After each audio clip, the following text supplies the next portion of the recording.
So the other day I got a message on Facebook that said, "John, I love the message of your videos, but not if it's coming from you. There are choices you've made in your past that render you not qualified to spread such a message." And for me, that was hard to hear, because the hypocritical Christian is something I fear.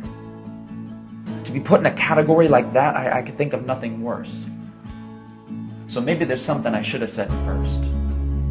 You see, I can't and won't and don't claim to be perfect. In fact, most times I'm not even good.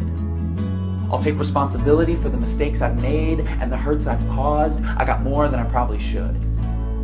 But would God use that against me? Making good coming from my life impossible? Forgives me but refuses to use me? I don't believe in that gospel. I believe in the God of Moses. Moses was an orphan and a murderer with a stutter and a price on his head. Yet God chose this killer to be a fulfiller, performing miracles, leading his people, and making rivers flow red. I believe in the God of David. David, the shepherd boy who turned into a king, a terrible father and an adulterer from the start. Yet even with wrongdoings and iniquity, we remember him as the man after God's own heart. Mary Magdalene was a prostitute, living a life without direction. Matthew was a tax collector, the lowest of the low, yet they both walked and talked and witnessed Christ's perfection. Did God choose the Pharisees? The self-righteous and pompous, full of laws and pretension? Or did he choose cowardly Peter and persecuting Paul to spread the message of Christ's redemption?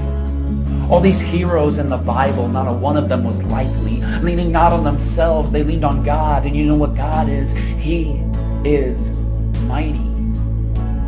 So can God use me? A broken, steaming mess?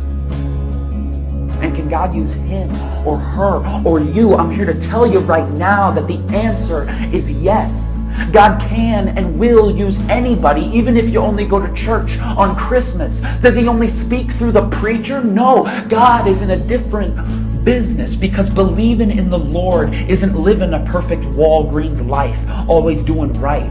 It's letting his light shine from within and letting his word be your tutor. He'll take your broken past, helping you step into a more hopeful future, because it wasn't for perfection that Jesus died on that cross. It was for the unhealthy, so the sick could serve the sick and seek and save the lost. Because in the end, these words and these lights and these cameras and this video, it's not about me. It's about God. And with God, it's never about who you were, but about who you will be.